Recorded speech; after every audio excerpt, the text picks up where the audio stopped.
المتقين ولا عدوان إلا على الظالمين. لا إله إله الأولين والآخرين، قيوم السماوات والأراضين، مالك يوم الدين، الذي لا فوز إلا في طاعته، ولا عز إلا في التذلل لعظمته، ولا فلاح إلا في توحيد حبه. والصلاة والسلام على النبي المبعوث رحمة للعالمين، نبينا محمد عليه أفضل الصلاة وأتم التسليم. أما بعد، قال الله سبحانه وتعالى في القرآن المجيد والفرقان الحميد بعد أعوذ بالله من الشيطان الرجيم: يا أيها الذين آمنوا اتقوا الله وقولوا قولا سديدا يصلح لكم أعمالكم ويغفر لكم ذنوبكم ومن يطع الله ورسوله فقد فاز فوزا عظيما. أما بعد، تمام قسم کی تعریف، ہر قسم کی عبادت، مکمل حمد اس وحدہ لا شریک کے لیے ہے جس کی تسبیح کائنات کی ہر چیز بیان کرتی ہے۔ سبحان اللہ و بحمدہ سبحان اللہ العظیم۔ اور بے حساب درود و سلام ہو حضرت محمد صلی اللہ علیہ وسلم پر، جنہیں رب العالمین نے رحمت للعالمین بنا کر، داعی و مبلغ بنا کر، توحید کو پھیلانے کے لیے، توحید کی دعوت دینے کے لیے، توحید کو عام کرنے کے لیے مبعوث کیا، علیہ افضل الصلاۃ و اتم التسلیم۔ محترم سامعین کرام، جس طرح سے آپ سبھی کو معلوم ہوگا، دار عبداللہ بن عمر رضی اللہ عنہما میں رمضان المبارک کے مہینے میں ہر جمعے کو ایک دینی اور علمی و تربیتی پروگرام کا اہتمام کیا جاتا ہے۔ اسی مناسبت سے آج 2 رمضان 1436 ہجری بمطابق 19 جون 2015 عیسوی کو دار عبداللہ بن عمر میں ایک دینی پروگرام کا اہتمام کیا گیا ہے۔ تو میں بلا تاخیر اس پروگرام کا آغاز کرتے ہوئے دعوت دینا چاہوں گا عمر فاروق کو کہ وہ تشریف لا کر اس پروگرام کا خیر الکلام سے آغاز کریں۔ فلیتفضل مشکورا عمر فاروق۔ السلام علیکم ورحمۃ اللہ وبرکاتہ۔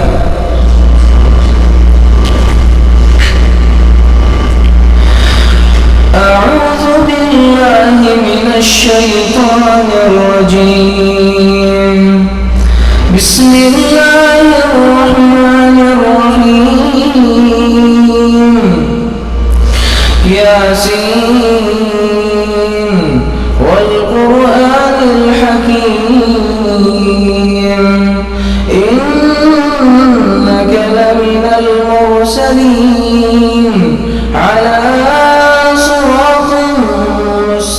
مستقيم، تنزيل العزيز الرحيم، لتنذر قوما ما أنذر آباؤهم فهم غافلون، لقد حق القول على أكثرهم فهم لا يؤمنون، إنا جعلنا في أعناقهم أغلالا فهي إلى الأذقان فهم مقمحون، وجعلنا من بين أيديهم سدا ومن خلفهم سدا فأغشيناهم فهم لا يبصرون، وسواء عليهم أنذرتهم أم لم تنذرهم لا يؤمنون، إنما تنذر من اتبع الذكر وخشي الرحمن بالغيب فبشره بمغفرة وأجر كريم، إنا نحن نحيي الموتى ونكتب ما قدموا وآثارهم وكل شيء أحصيناه في إمام مبين. جزاک اللہ احسن الجزاء. یہ تھے عمر فاروق جو آپ لوگوں کے سامنے قرآن مجید کی تلاوت پیش کر رہے تھے.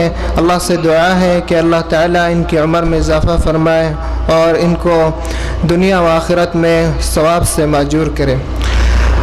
اس کے بعد میں اس پروگرام کو آگے بڑھاتے ہوئے دعوت دوں گا احمد عمر عباس کو کہ وہ آئے. احمد عمر عباس اور ان کے ساتھی عمر فاروق کو کہ وہ تشریف لائیں اور جو انہوں نے نظم کی تیاری کری ہے وہ آپ تمام سامعین کے سامنے پیش کریں. فلیتفضل احمد عمر عباس و عمر فاروق. ہم پیارے نبی کے دیوانے، ہم شمع یقین کے پروانے، ہم امن و اخوت کا پرچم نکلے جہاں میں لہرانے. ہم پیارے نبی کے دیوانے، ہم شمع یقین کے پروانے، ہم امن و اخوت کا پرچم نکلے جہاں میں لہرانے. بے باک سپاہی دین کے ہم گولاک زمانہ ہو برہم، ہو جائے چاہے سر بکرم تاغوت سے آؤ ٹکرانے. بے باک سپاہی دین کے ہم گولاک زمانہ ہو برہم، ہو جائے چاہے سر بکرم تاغوت سے آؤ ٹکرانے. ہم پیارے نبی کے دیوانے، ہم شمع یقین کے پروانے، ہم امن و اخوت کا پرچم نکلے جہاں میں لہرانے. ایمان کی حرارت سے روشن سب گلیاں کوچے اور مسکن، مہکال کی صورت چمن چمن ہر شہر وفا ہو مہکانے. ایمان کی حرارت سے روشن سب گلیاں کوچے اور مسکن، مہکال کی صورت چمن چمن ہر شہر وفا ہو مہکانے. ہم پیارے نبی کے دیوانے، ہم شمع یقین کے پروانے، ہم امن و اخوت کا پرچم نکلے جہاں میں لہرانے. ہر سمت چراغاں کرنا ہے، اسلام قدم ہی بھرنا ہے، گھبرانا ہے نہ ڈرنا ہے، توحید کے ہم ہے مستانے. ہر سمت چراغاں کرنا ہے، اسلام قدم ہی بھرنا ہے، گھبرانا ہے نہ ڈرنا ہے، توحید کے ہم ہے مستانے. شیخ نعیم اللہ حفظہ اللہ تشریف لا چکے ہیں جو کہ اس پروگرام کے خصوصی مہمان ہیں اور جو ہے جن کا میں شکر گزار ہوں جنہوں نے ہماری دعوت پہ لبیک کہہ کر یہاں پہ دار عبدہ بالعمر میں تشریف لائے ہیں اور انشاءاللہ آپ لوگ ان سے کافی مستفید ہوں گے. تو میں بلا تاخیر ان سے مؤدبانہ گزارش کرتے ہوئے وقت کی قلت ہونے کے ساتھ ساتھ میں ان کو دعوت دینا چاہتا ہوں. یتفضل فضیلۃ الشیخ نعیم اللہ حفظہ اللہ ورعاہ. السلام علیکم ورحمۃ اللہ وبرکاتہ.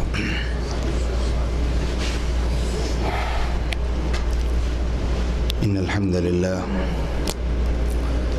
والصلاة والسلام علی نبینا محمد خیر خلق اللہ وعلی آلہ وصحبہ ومن اقتدى بأثره واهتدى. أما بعد فأعوذ بالله من الشيطان الرجيم. قل ما يعبأ بكم ربي لولا دعاؤكم فقد كذبتم فسوف يكون لزاما. وقال عز من قائل ادعوني استجب لكم ان الذين يستكبرون عن عبادتي سيدخلون جهنم داخرين. اللہ کا لاکھ لاکھ شکر ہے کہ اس مالک ارض و سماوات نے ہمیں اپنی بندگی کی توفیق دیتے ہوئے آج دوسرا روزہ رکھنے کی توفیق عطا فرمائی۔ سب سے پہلے تو اللہ سے دعا ہے کہ اللہ سبحانہ و تعالی ہماری ان محنتوں کو، مشقتوں کو اپنی بارگاہ میں قبول فرمائے، اور اگر کوئی کمی کوتاہی رہ گئی ہے، اور یقیناً کوئی نہ کوئی کمی کوتاہی رہ جاتی ہے، اللہ رب العالمین اپنی رحمت سے معاف فرماتے ہوئے ہمیں اپنی اصلاح کی اور اپنے معاملات میں بہتری لانے کی توفیق عطا فرمائے۔ حضرات گرامی، رمضان المبارک اللہ کی خاص رحمتوں اور برکتوں کا مہینہ، جسے اللہ سبحانہ و تعالی نے اپنی خاص عنایتوں کے ساتھ امت محمد صلی اللہ علیہ وسلم کو عطا کیا۔ اس سے پہلے بھی رمضان دوسری امتوں کے پاس تھا، روزے پچھلی امتوں پہ بھی فرض تھے، لیکن جتنی رحمتیں، جتنی سہولیات اور جتنی برکتیں اللہ رب العالمین نے ہمیں عطا کی ہیں وہ پچھلی کسی مخلوق کو نہیں ملی۔ مسند احمد میں روایت ہے کہ رسول اللہ صلی اللہ علیہ وسلم بیان فرماتے ہیں کہ اللہ نے مجھے رمضان کے حوالے سے 5 چیزیں ایسی عطا کی ہیں جو پچھلی کسی امت کو نہیں عطا کی۔ خاص طور پہ 5 چیزیں اللہ نے صرف اس امت کو دی ہیں، اس سے پہلے کسی امت کے پاس وہ نعمتیں نہیں تھیں۔ نمبر 1، لخلوف فم الصائم اطیب عند اللہ من ریح المسک، کہ روزے دار کے منہ سے آنے والی بدبو اللہ رب العالمین کے ہاں وہ مسک اور کستوری جیسی قیمتی خوشبو سے بھی اعلیٰ اور بہترین ہے۔ نمبر 2، الصوم لی وانا اجزی بہ، کہ روزہ خالصتاً میرے لیے ہے اور میں ہی اس کا اجر عطا کروں گا۔ نمبر 3، روزے دار کے لیے ہر روز افطار کے وقت ایک دعائے مستجاب، ایک ایسی دعا جو وہ اللہ سے کرے اللہ قبول فرما لیتے ہیں، اللہ نے اس کا اختیار دے دیا۔ تیسری اور آخری چوتھی چیز، فرشتے روزے دار کے لیے رحمت اور اللہ سے مغفرت کی دعائیں کرتے ہیں۔ اور 5ویں اور آخری چیز کہ اللہ رب العالمین رمضان کی آخری رات کو، پورے رمضان میں جتنے لوگوں کو جہنم سے آزاد کرتے ہیں، اس ایک رات میں پورے رمضان کی راتوں کے برابر اللہ جہنم سے آزاد کرتے ہیں۔ صحابہ نے سوال کیا، اللہ کے رسول کیا وہ لیلۃ القدر کی رات ہوگی؟ فرمایا نہیں، عام طور پہ جو رمضان المبارک کی آخری رات ہے۔ اور آپ نے مثال دے کے بات سمجھائی کہ اس طرح سمجھو کہ جس طرح مزدور محنت کرنے کے بعد، مزدوری کرنے کے بعد، سارا دن مشقت کرنے کے بعد جب رات کو اجرت لینے کا وقت آتا ہے تو اس کا مالک اس کو اس کی مزدوری کے بدلے میں اجرت عطا فرماتا ہے، یہی اللہ نے میری امت کے ساتھ کیا کہ جب رمضان پورا گزرتا ہے، اختتام ہوتا ہے، تو اللہ رب العالمین اجرت عطا فرماتے ہیں۔ کتنی نعمتیں ہیں، کتنی بڑی 5 نعمتیں یہ اللہ رب العالمین نے ہمیں عطا کی ہیں، اور ان نعمتوں میں سے 2 نعمتیں خاص طور پہ، ایک ان لکل صائم دعاء مستجابہ، دعوت مستجابہ، کہ ہر روزے دار کے لیے ایک دعا ایسی ہے جسے اللہ اپنی بارگاہ میں قبول فرماتے ہیں، اور دوسرا جب تک روزے دار روزے کی حالت میں ہوتا ہے فرشتے اس کے لیے مغفرت کی دعا کرتے رہتے ہیں۔ ہم انہی 2 چیزوں کے بارے میں ہم بات کریں گے۔ اللہ سے دعا ہے کہ اللہ سبحانہ و تعالی ہمیں سمجھنے اور عمل کرنے کی توفیق عطا فرمائے۔ میرے بھائیو، دعا ایک ایسی چیز ہے جو اللہ کا اور بندے کا ایک تعلق ہے، جو رب کی اپنے بندے کے ساتھ اور بندے کی اپنے رب کے ساتھ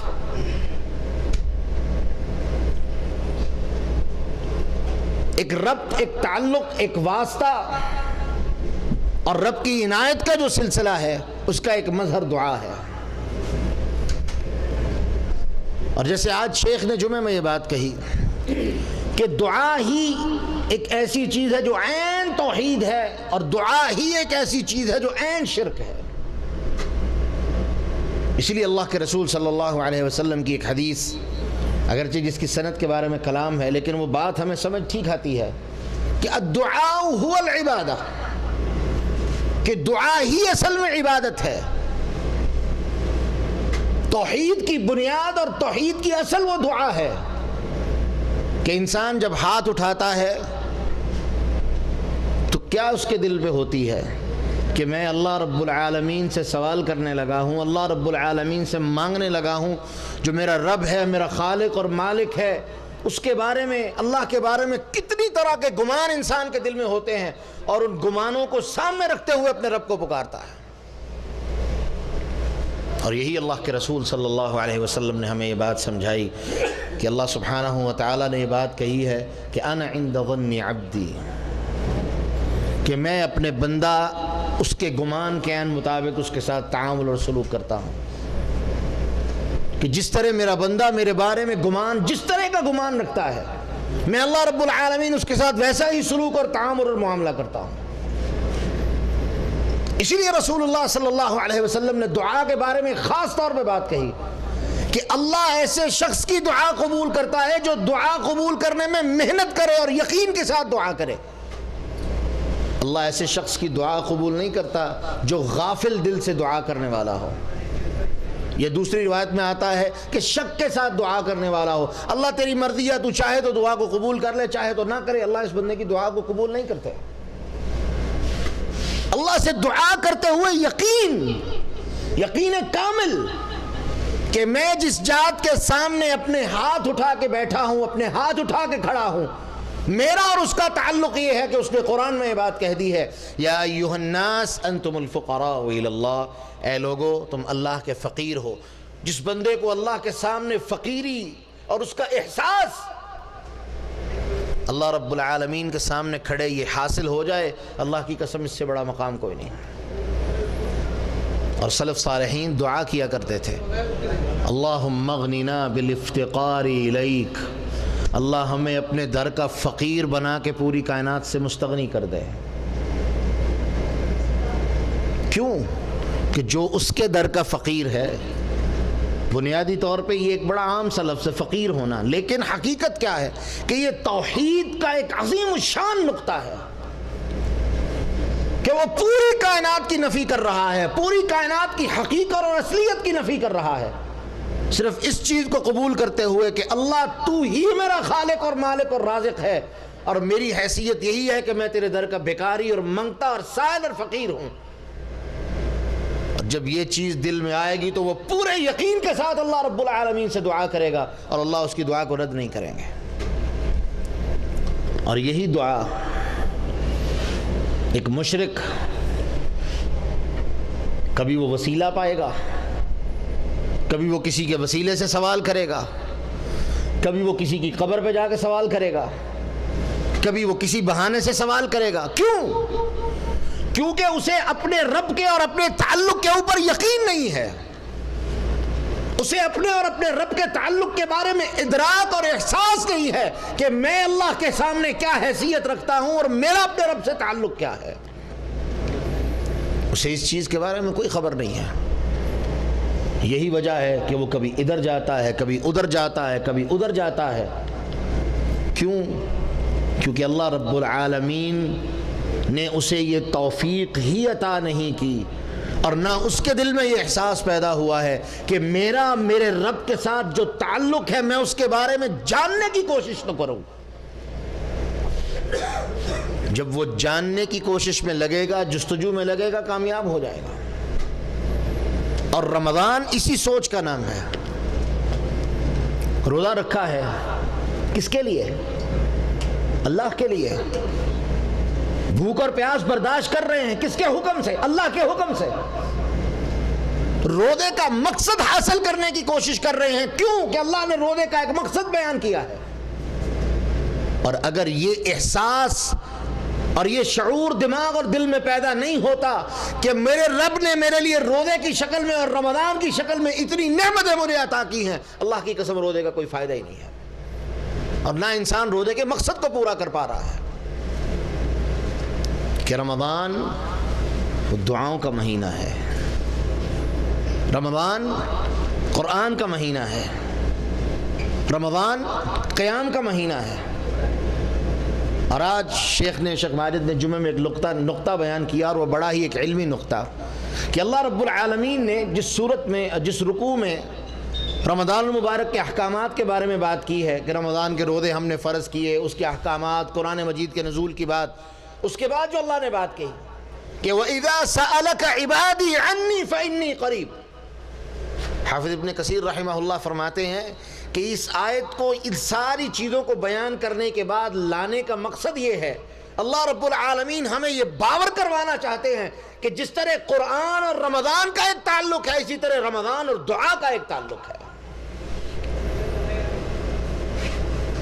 اور اسی طرح بندے کے تعلق کا اور رمضان کا ایک تعلق ہے، بندے اور رب کے تعلق کا اور بندے اور رمضان کا ایک تعلق ہے آپس میں، کہ انسان روزے کی شکل میں بھوک، پیاس، مشقت، تکلیف برداشت کرتے ہوئے اپنے رب کے حکم کی اصلیت کو اور اپنے رب کے احکامات کو سمجھ سکتا ہے۔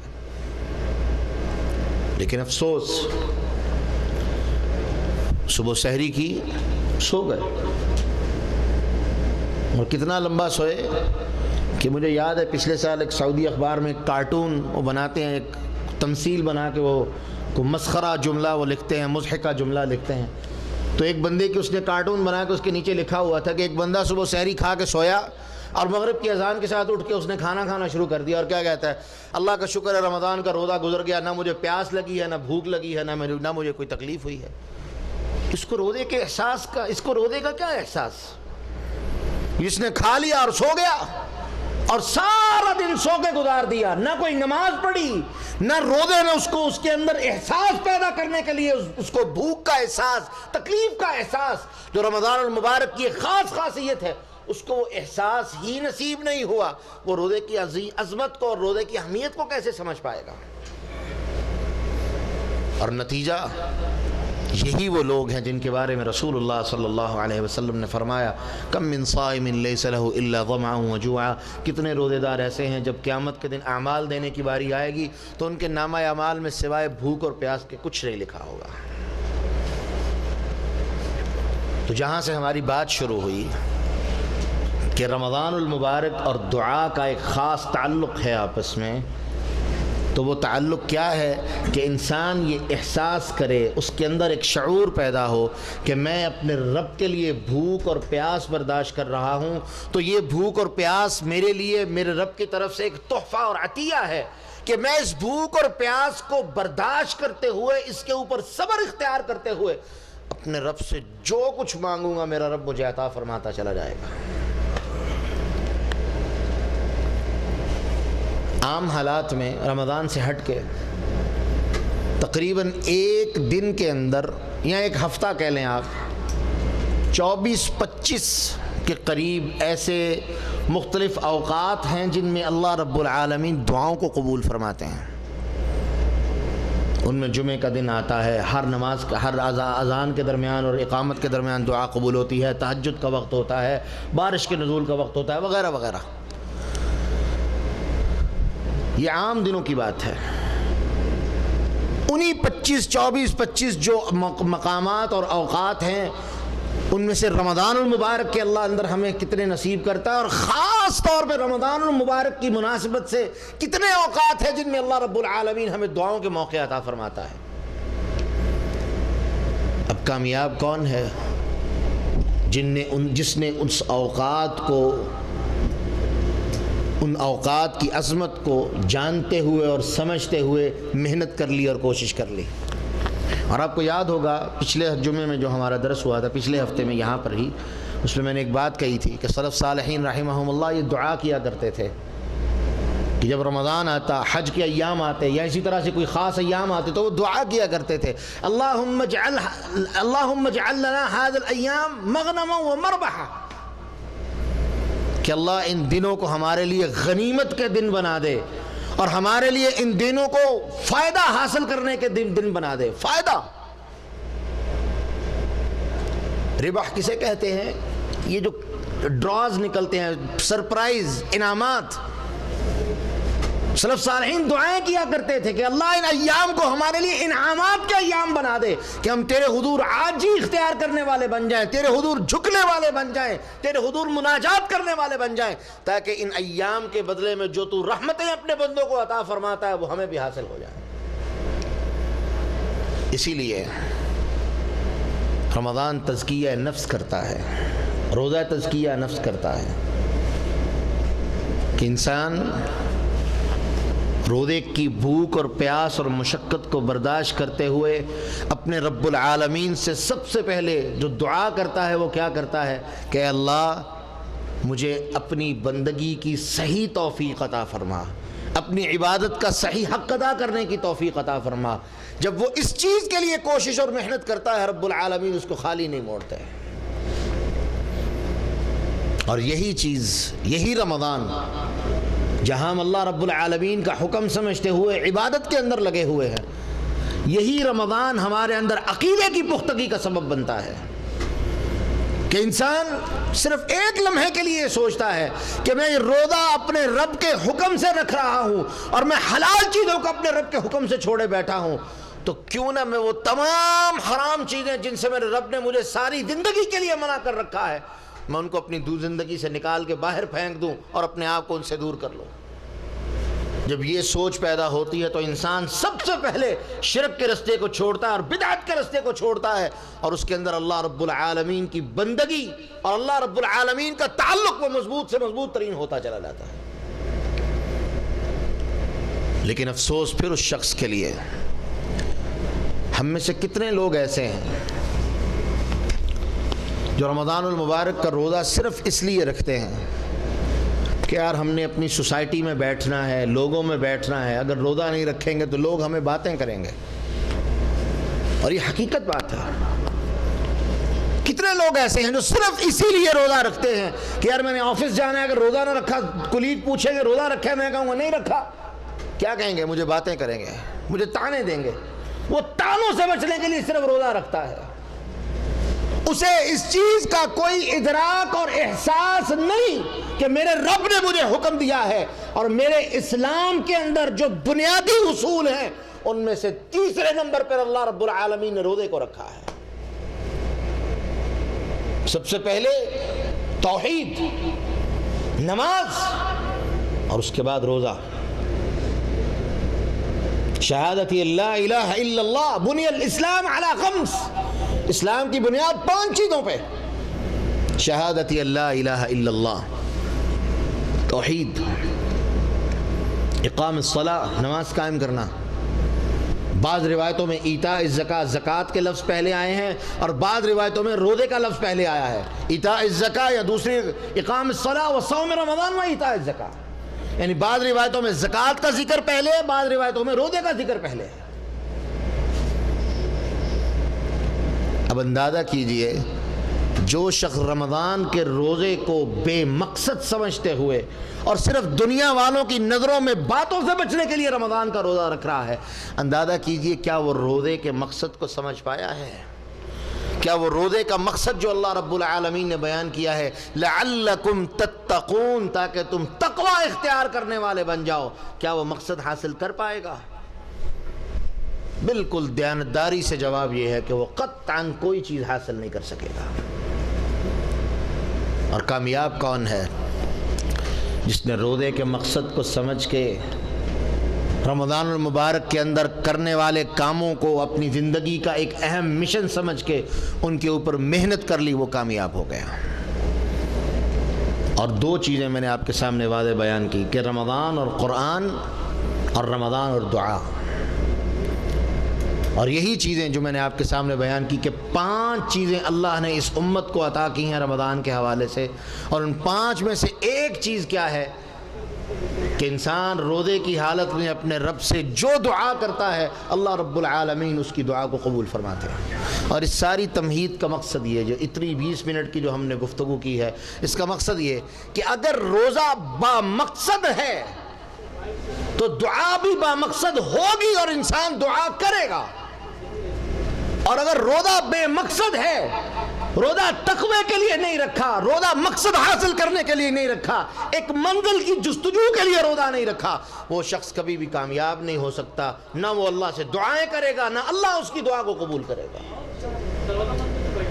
اور کتنی بڑی بدبختی ہے کہ امام الانبیاء جناب محمد الرسول اللہ صلی اللہ علیہ وسلم، صحابی بیان کرتے ہیں کہ سعید رسول اللہ صلی اللہ علیہ وسلم علی المنبر، اللہ کے رسول منبر پر چڑھے تو آمین آمین آمین کہا۔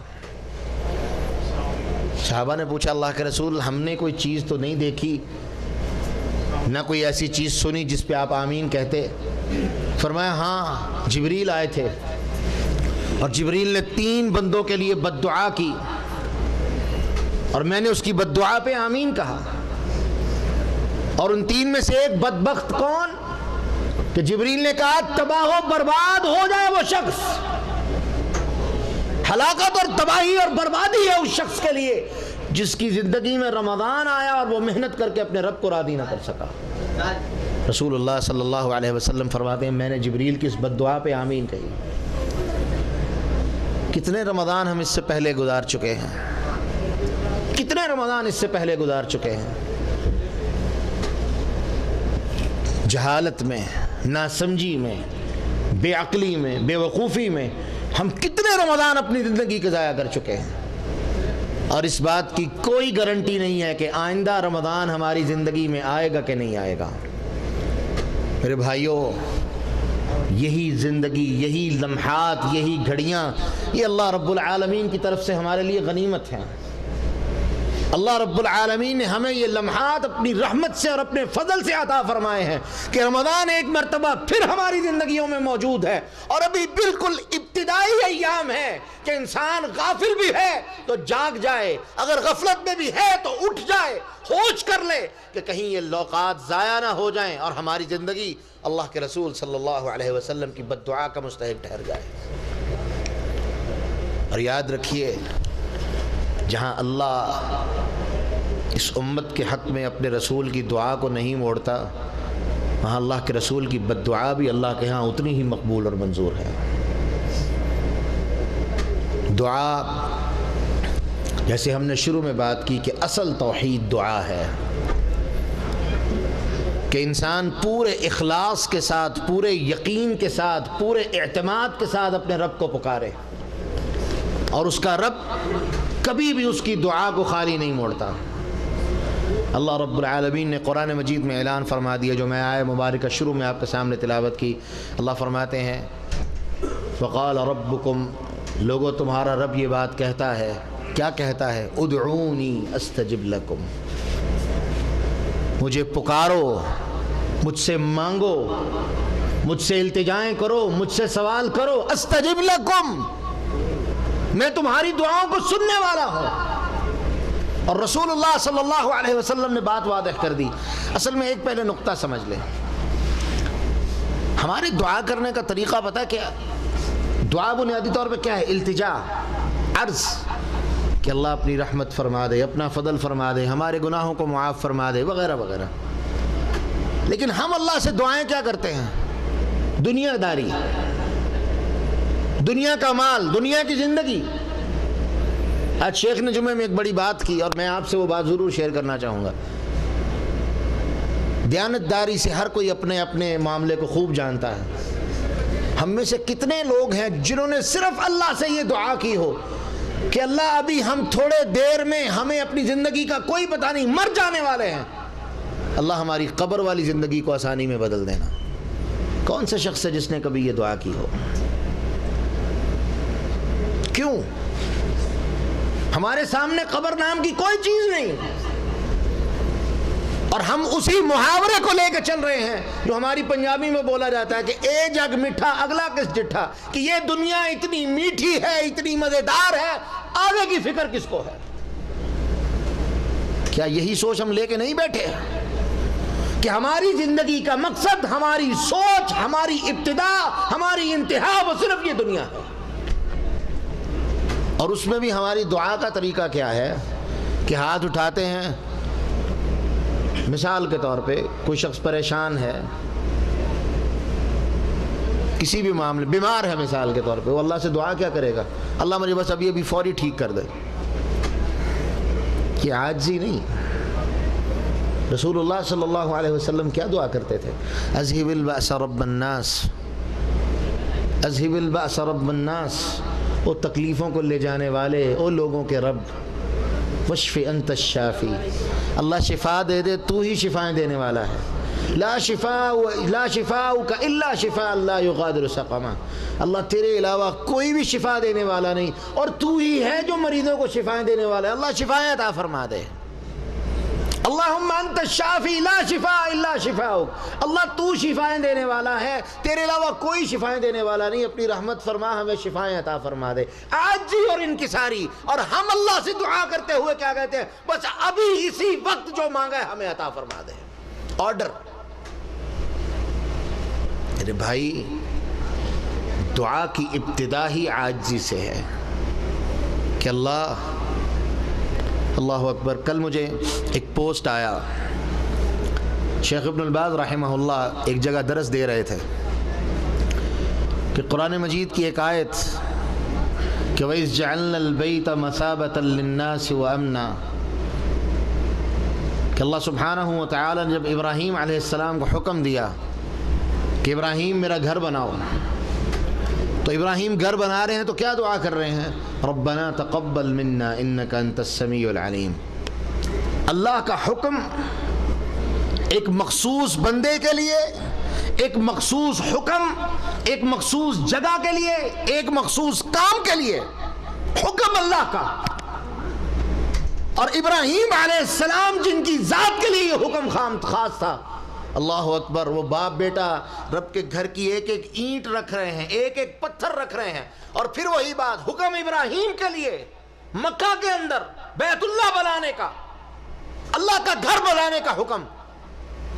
ٹھیک، اللہ نے حکم دیا، پورا کر دیا، لیکن انتہائی عاجزی یہ ہے، بندگی کی انتہا یہ ہے کہ اللہ کا حکم مانتے ہوئے گھر بن رہا ہے، اور ایک ایک اینٹ پہ باپ بیٹا دعا کر رہے ہیں، ربنا تقبل منا، اے اللہ ہم سے قبول فرما لے، اللہ تیرا حکم ہے، تو نے حکم دیا ہے، اللہ ہماری اس نیکی کو قبول فرما لے، اللہ ہماری اس محنت کو قبول فرما لے۔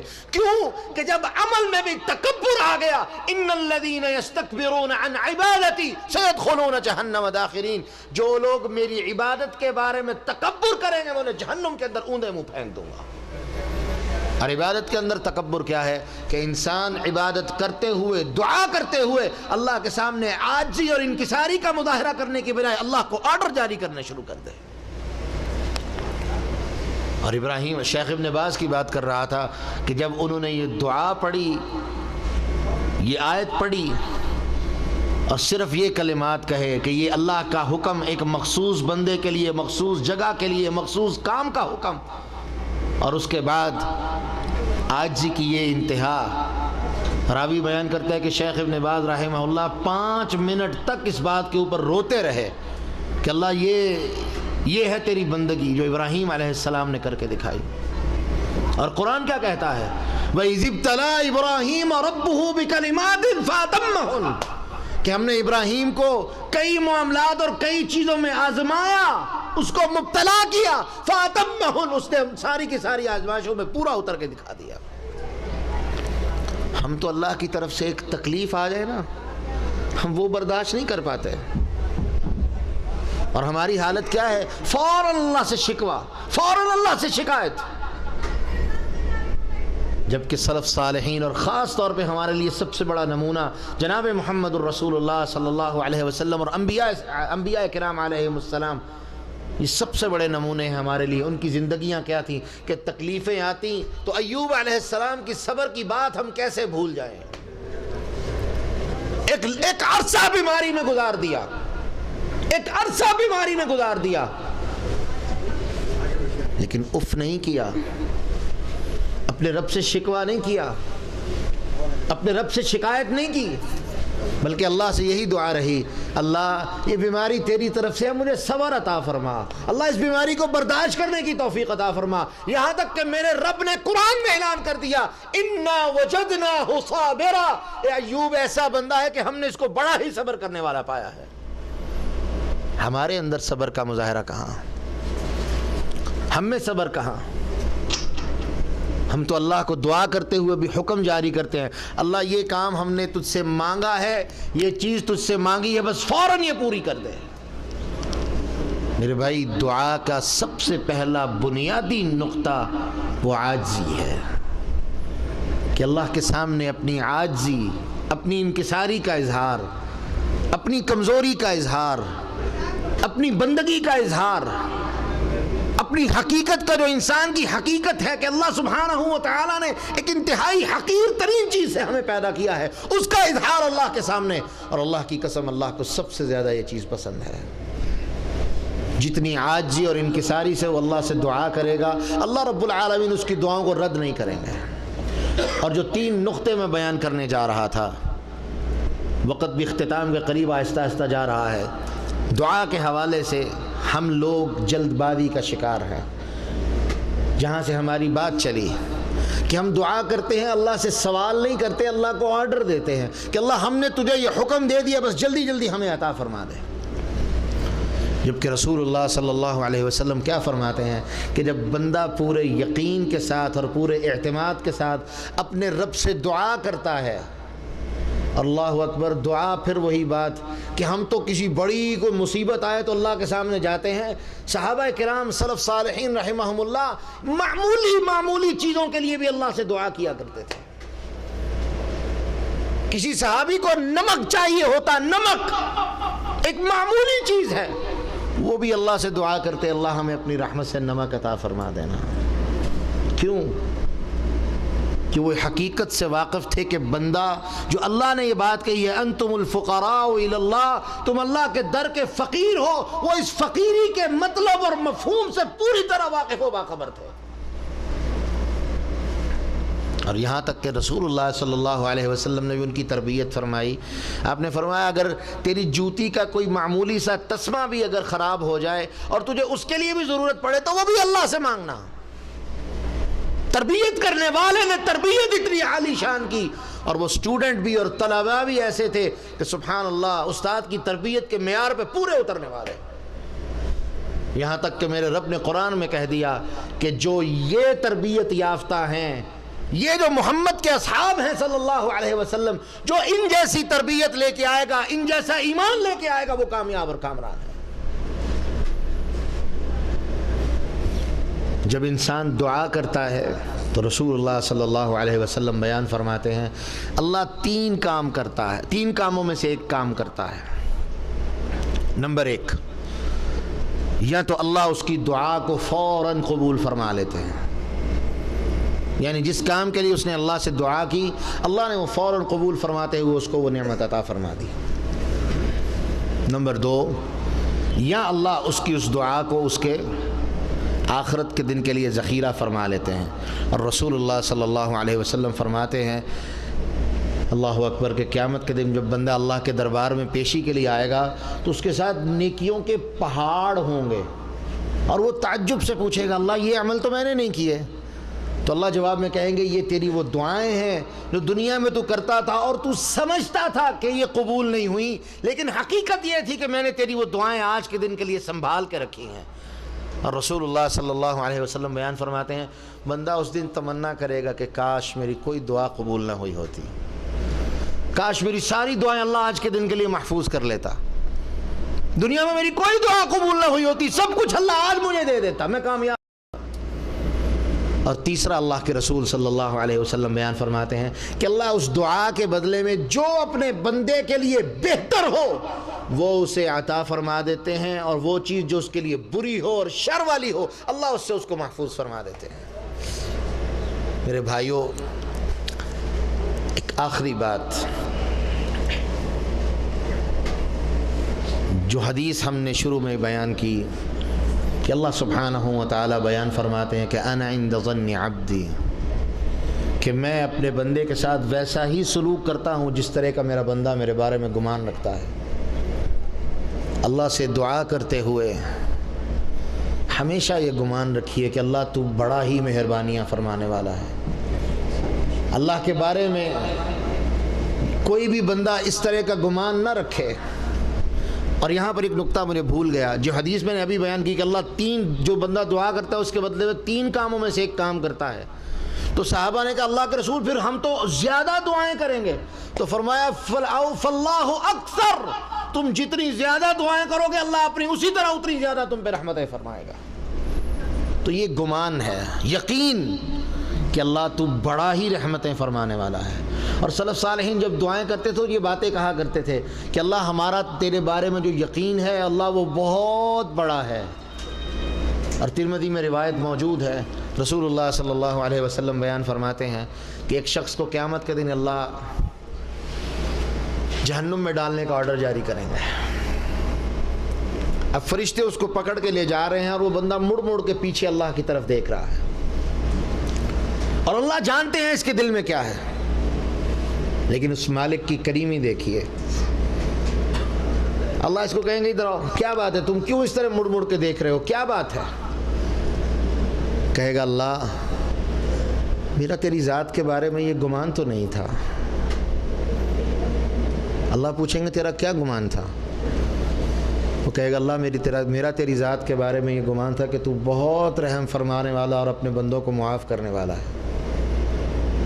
اللہ جانتے ہیں کہ جو یہ کہہ رہا ہے سچ کہہ رہا ہے، پھر بھی اللہ پوچھیں گے کہ جو تو کہہ رہا ہے یہ واقعی سچ ہے؟ اور کہے گا اللہ ہاں تو جانتا ہے اس بات کو کہ میں جو تیرے بارے میں گمان رکھتا تھا وہ کیا تھا، اور جو میں کہہ رہا ہوں وہ سچ ہے۔ اللہ رب العالمین حکم فرمائیں گے فرشتوں اس کو چھوڑ دو اور اس کو جنت کا داخلہ عطا فرما دو۔ یہ ہے اللہ، اور یہ ہے ہمارا اللہ کے بارے میں گمان جو ہونا چاہیے۔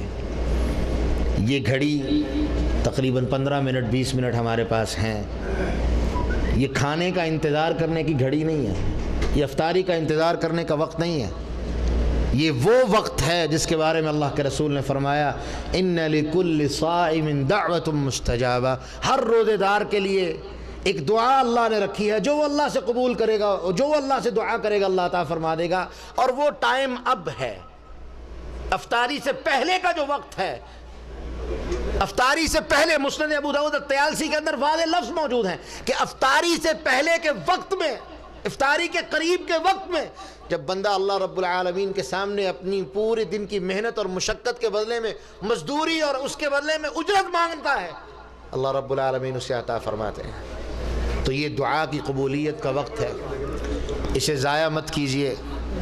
افطاری وہی ہے جو ہم نے کرنی ہی کرنی ہے، لیکن دعا وہ ہے جو اللہ ہمیں توفیق دے گا اور ہم کریں گے۔ اس لیے ان لمحات کو، ان اوقات کو اب اور پورا رمضان اللہ سے دعا میں گزاریے، اور اس یقین کے ساتھ کہ اللہ رب العالمین اپنے بندوں کو خالی نہیں موڑتا۔ اللہ سے دعا کر کے اپنی بات کا اختتام کرتا ہوں کہ اللہ رب العالمین ہمیں اپنی ذات کے بارے میں بہترین یقین رکھنے کی توفیق عطا فرمائے، ہمارا اپنی ذات کے اوپر یقین مضبوط فرما دے، اور اللہ رب العالمین رمضان المبارک پہ ان روزوں کو قبول فرما کے ہم پہ اپنی رحمتوں کا معاملہ فرمائے، اپنی رحمتوں کا نزول فرمائے، ہمارے گناہوں کو معاف فرما کے اللہ ہم سے راضی ہو جائے، اور سب سے بڑھ کے کہ اللہ رب العالمین ہمیں آخرت کے لیے عمل کرنے کی توفیق عطا فرمائے۔ وآخر دعوانا ان الحمد للہ رب العالمین۔